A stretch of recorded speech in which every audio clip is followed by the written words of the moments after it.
Alright, hey guys, it's Blake here from Aftermath Airsoft, and I'm going to be showing you how to stipple your gun. If you can see that, the texture on the gun, on both sides, that is what stippling is. And you're going to need two things to do this. Three, including your gun, of course. One being a soldering gun. This actually is probably the coolest thing for the cheapest price ever. This literally cost me $15 at Home Depot. It is a handheld butane-powered little soldering gun. It comes like this, and it has 3 tips, and then the torch, of course, and it comes with a sponge for, if you guys don't know what this is, it basically heats up, and you get a tip very, very hot, and it is able to melt things. That's just how it works. But as you're doing it, whatever you're melting, generally solder, this is actually solder right here. It's a very soft metal, and you melt wires together. But while you do that, it sticks to the tip sometimes, so you get a moist sponge, and you constantly are wiping off the shit from the tip. But yeah. Okay, so I already did it to my Glock, WeTech G17, but I'm going to be showing you how to do it on something very similar. This is polymer as well. It's the back of a Texas Instruments calculator. I'm not going to be doing the entire thing, but I'll give you the general idea. For your gun, depending on how the gun is, tape off what you want to be the lines of where you do it.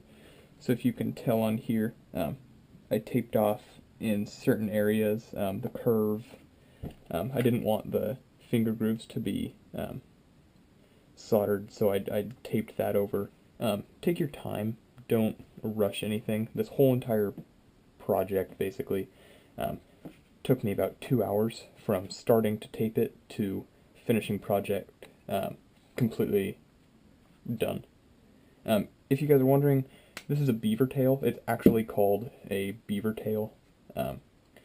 If you guys ever shoot real Glocks or airsoft Glocks, there's this thing called Glock bite, where basically if you don't have something here, the slide comes back and it can actually kind of bite you, or give you these two really jagged grooves in your hand itself. So I got that. It's a little bit more comfortable. You can still get nice and deep into the gun. You can get a good grip on it. But yeah, okay, so, yeah, like I said, tape off certain things. Do not solder the mag release on either side. I didn't do it. I wouldn't do it if I was you. Basically, just find a pattern that you like and do it that way. Okay, so first, what I did is took the slide off, and then I began the taping process. But I already did it, so I'm not going to go into that. Okay. So, and then the second thing you need is a lighter. This kind of lighter works.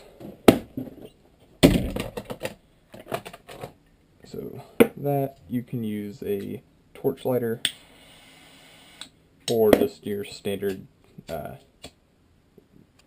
Bic lighter. Actually, I'll probably use this. It's probably the easiest. Okay, so what you're going to want to do is, if you get this out of the box, put butane in it.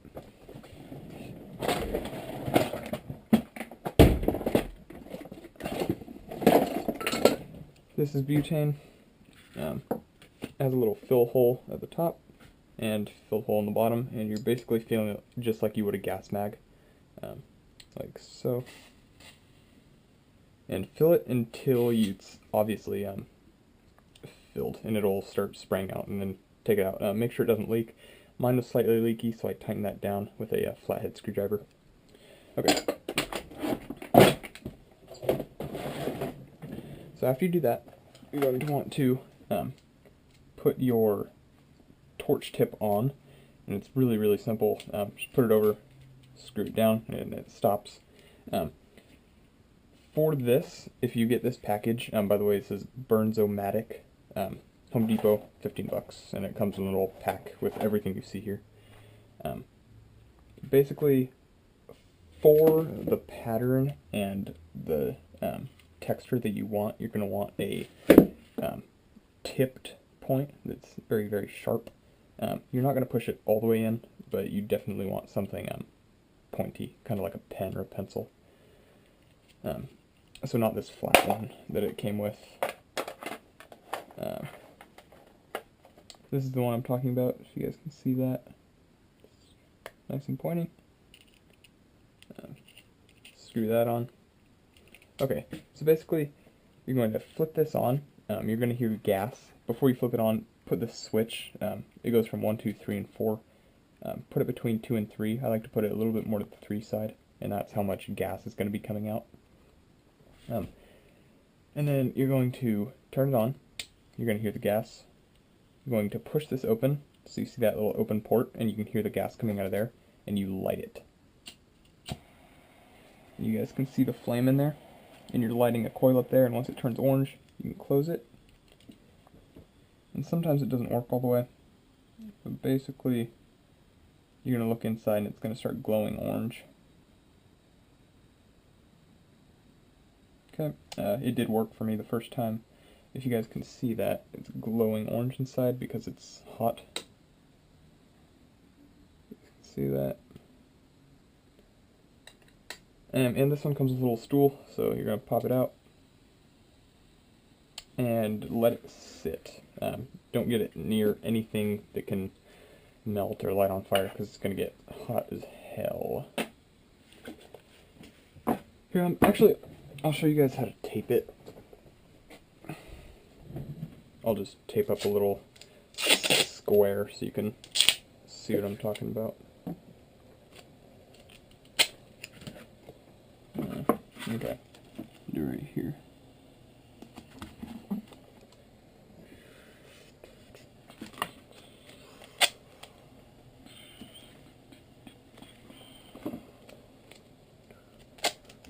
And I was on YouTube and I was looking at these videos, and I saw a guy with a real Glock that was stippled, and he actually used this flat one. And just heads up, if you do use something like this along with this, keep it at one angle, because if you start digging in sideways and crooked and like different depths, you're going to be able to tell, and it's going to look like shit. So if you do use a flat one, I would go vertical and keep it vertical the whole way and go straight up and down. Same with the tip, keep it vertical. You don't want to go into any angles or you'll be able to tell that there's grooves going that way and grooves going that way and grooves going that way. It basically just turns into a mess. Yeah, okay, so I'm just going to tape just like a square or a rectangle off. Just kind of an example for the Glock. Okay, this is probably warm enough now. That was maybe 2 minutes. You can test it on something that will melt. Okay, I'll just test it on this. Basically, so straight up and down. You guys see that little hole? It's like this.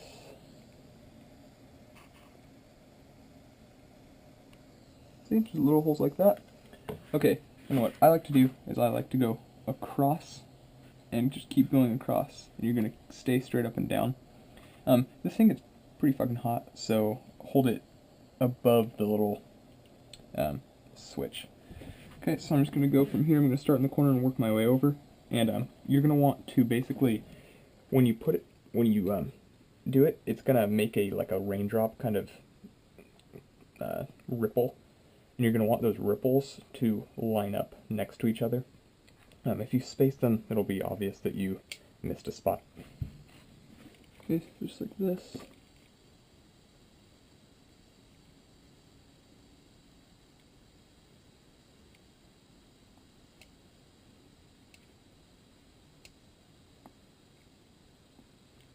And don't rush this. This is a very slow process. After probably half an hour of doing it on my Glock, my hands got really, really tired, so I just took a break. don't rush it. If you're not patient, have somebody else do it, or just don't do it, because it's a very slow process. Okay, so as you can see, I just did one line like that. And I'm going to start back over.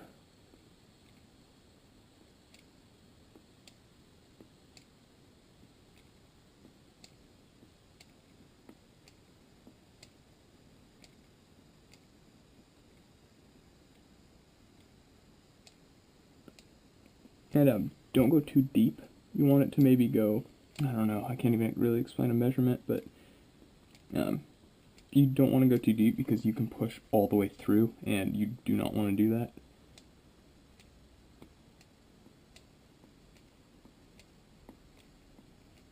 And if you're doing a pistol, like I said, it took me easily over an hour, and the gas in this is probably going to run out maybe once or twice while you're doing that, which is totally normal. These things are designed to just melt things really quick and then turn off.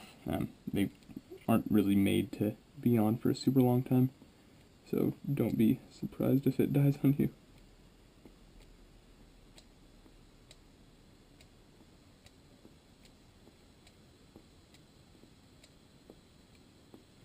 Once you get going, you can start picking up the pace. It gets, I don't know, it just seems to, you get a grip on it really quick. It gets pretty easy. But just remember, never, never, never rush it.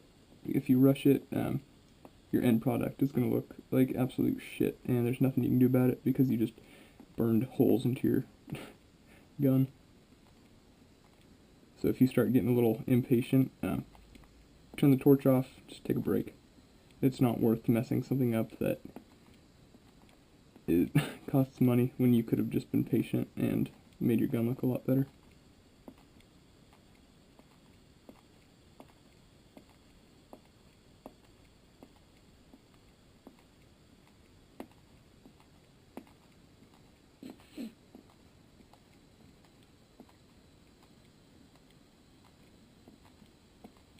Okay, so I've got probably 2 more rows to go.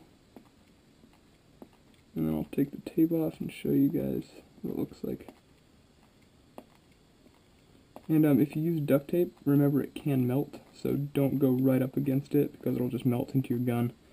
Then you'll have a hard time taking the tape off. Just not fun. Okay, so I'm going to start there. Turn the torch off. This thing is still very, very, very, very, very hot. Put it on the stand, put it back, and treat it like it's still on. As you can see, it's still glowing orange, because it's basically red hot metal.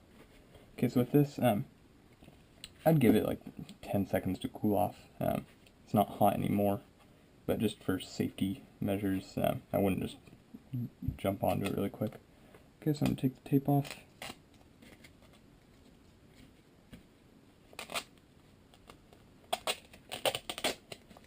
Okay, and as you guys can see, it is a nice, besides the top, because that was the tape line, but yeah, you guys kind of get the point. It goes from very smooth to very rough and grippy. If you ever had like water or blood or some sort of oil, liquid, maybe smooth gloves on, and ever picked up a gun that's very slick, you're going to have a hard time dropping it. With this, it's basically like having grip tape, but minus the tape. It's just kind of homemade grip tape that looks a lot better, in my opinion, and works a lot better. Never, ever, ever in a million years would you drop it because it wasn't grippy enough. Let's put it that way. It's very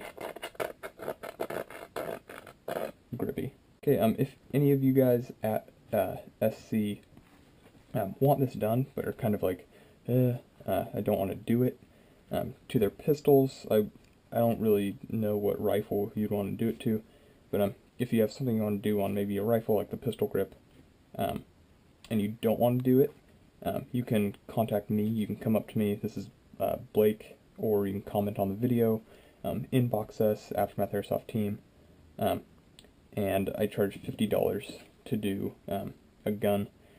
If I live in San Diego, so I would have to either do it on the field there, So you guys need to give me just the week's notice so I can come there. And I can do it on the field, or I can take it home, and then the next week I could bring it out to you guys. I go primarily Sundays. If something is important and like you really need it, you can talk to me about going Saturday, and I can try to work something out. But yeah. Any questions, concerns, comments, just go ahead, shoot them that way. Yeah. I'll go into my pistol really quick. I've done a few more things to it. As you can see, now the slide is silver. I have a new barrel. It's a garter barrel. If you guys have ever heard of Garter, I don't really like their brand. No offense to Garter, but for Glocks they don't seem to just fit very well. But I've had nothing but good things happen with this outer barrel. It's a little bit dirty and worn, but this is it. It says GAR for Garter, and then 076, and then their little fucking trademark, I don't know. One thing, I prefer it.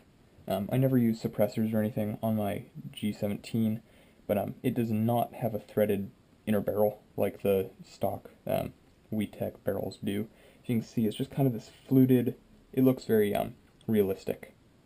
I prefer that, but just for a heads up, this thing that would normally screw onto an outer barrel of a Glock will not fit. There's no threads for it. Yeah, that, if you guys aren't going to use a suppressor, I think it looks a lot nicer, personally, than using just like this threaded inner barrel thing that looks just kind of stock to me.